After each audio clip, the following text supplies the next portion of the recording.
Welcome back to the D3Hoops.com Classic here at South Point Arena. I'm Dave McHugh, now joined by Skidmore head coach Joe Burke. After a tough loss to UW Stout, and unfortunately you guys end up coming out of here 0-2. I know that's not exactly how you drew it up, but I have a feeling this is a week that you're going to look back on even years down the road. Yeah, and no question. I think, you come out here, Dave, for us is to learn some things about your team. And look, we knew coming in we had a long break, and we were going to have to really overcome some things because we hadn't practiced.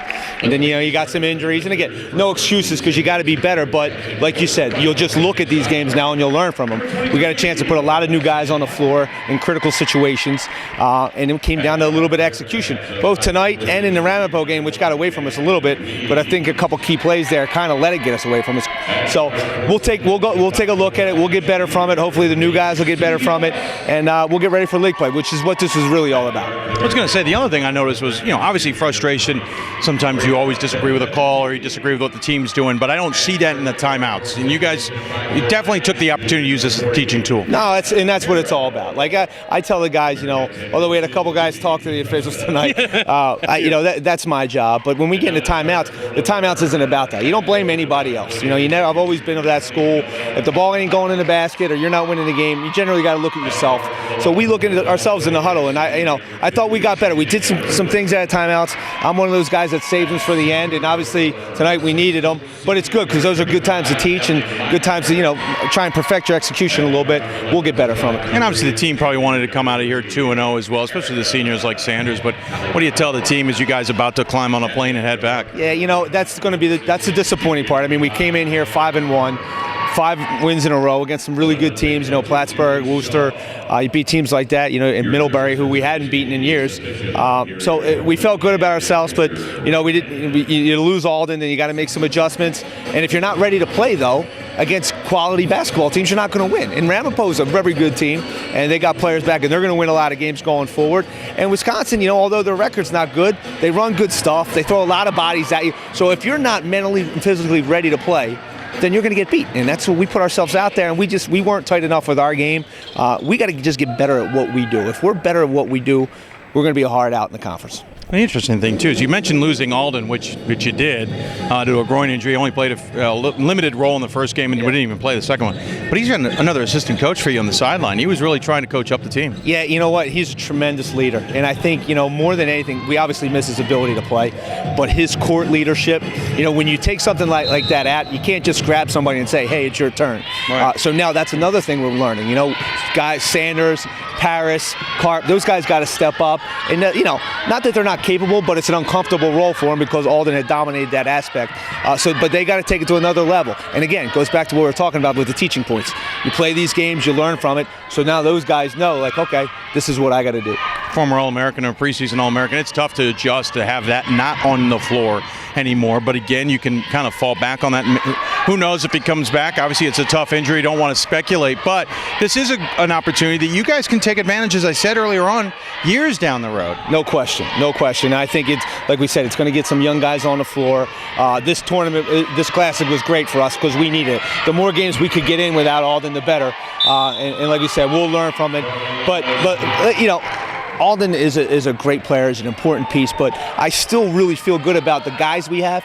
We just got to fit them together. We got to fit the pieces together a little bit. The young guys will get a little bit better and get in the flow. The leadership's got to be stepped up from those other guys. I really like the group. I think we were picked to win the league, but obviously you look at that and with Alden in the lineup. But I still think we're very capable.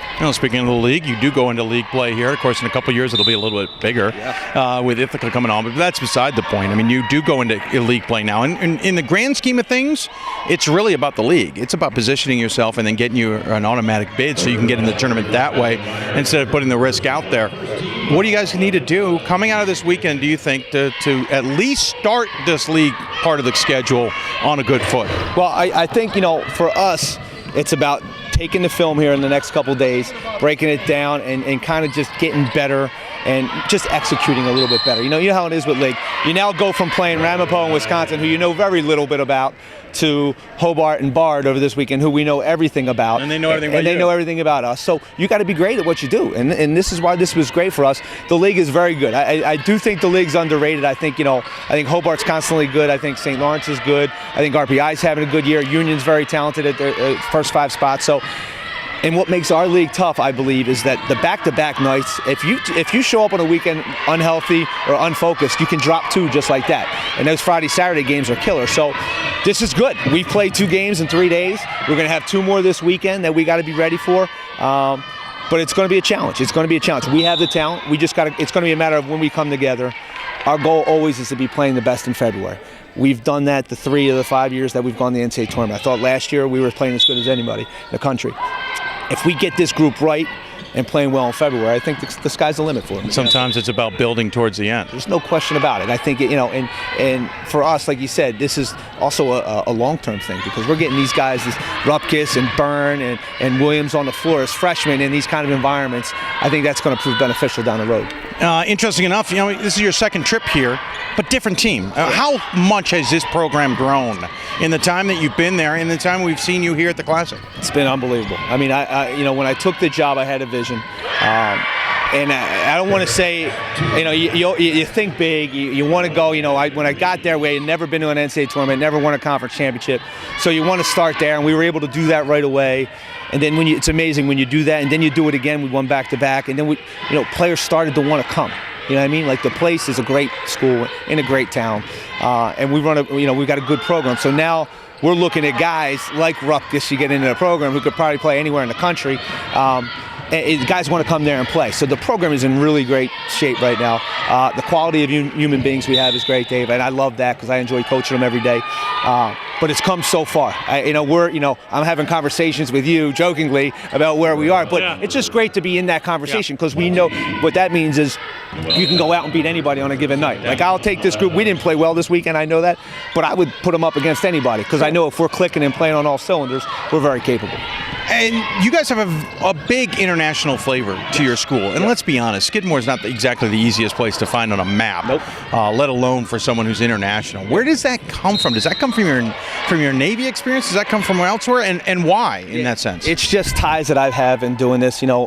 Fortunately, when I was at the Cornell and Navy, 2 Division I schools that recruit so broadly, national-wise, you're at prep schools all over the country. Yeah. So you develop these relationships with these guys. And, when I got to Skidmore, that was part of the vision was, let's just branch out here a little bit. This is a great school, great academic school, and a great league. I think people will be captivated when they come up here. You've been in that area. Anybody who comes up in Saratoga Springs, it's beautiful. It's an unbelievable spot. So maybe not in January. Not so much in January. but it really is. It's a great place to play basketball, a great school, great town. So, I got these contacts that I've developed over the years, and I'm like, hey, we do well with international kids, aid-wise, which is great. The school wants diversity, so they enjoy the fact that I'm bringing these kids to campus, and the kids fall in love with it. They have a great time, and when you get a couple of them, you get international kids, and they're just more comfortable by nature. So it kind of is steamrolled, and we've had success with it. From a broadcaster's point of view, do us a favor, at least work on the names. Yeah, I know, right? I mean, Alden. At least I know it's such a tough name to say that you won't say it. You won't. No, I will. Alden Madunanen. Very nice. Real quick, obviously this is Vegas, and you guys are climbing on a plane right after we talk here, but I'm sure you guys didn't just come to Vegas to play some basketball. You probably took advantage of the opportunity. No, it was great. We had a great bonding experience. We went to the Strip. We had a great dinner downtown. The guys did some bowling in the hotel. I mean, that's the beauty of this thing. I think, I always tell people it's great. You get in the elevator from your room, you come down right to the arena, you get to watch ball, play ball. It's just a great experience. I love what you guys do. I love the event. Sports Tours, I know, is part of it as well, and they do a great job. And it's just great for us to be out here. I wish we could do it every year. Sometimes that's not possible. Ramapo does it every year. Come on. They do. He finds a way. Why not? Let's do it. And we'll make sure you play each other every year. We love it. And that's a good game for us. It really is. They're a talented team, and we're a talented program. And that's the thing. You come out here and you play teams that you normally would never play. And this is why it's a great experience. Although we did not win, but I do think we will take this, we'll learn from it, and it'll really help us going forward. Very good. Appreciate you taking the time. My pleasure. Thanks for having us. He's Joe Burke, and they will be getting into Liberty League action soon. Worth watching, certainly, as we go to the rest of the season.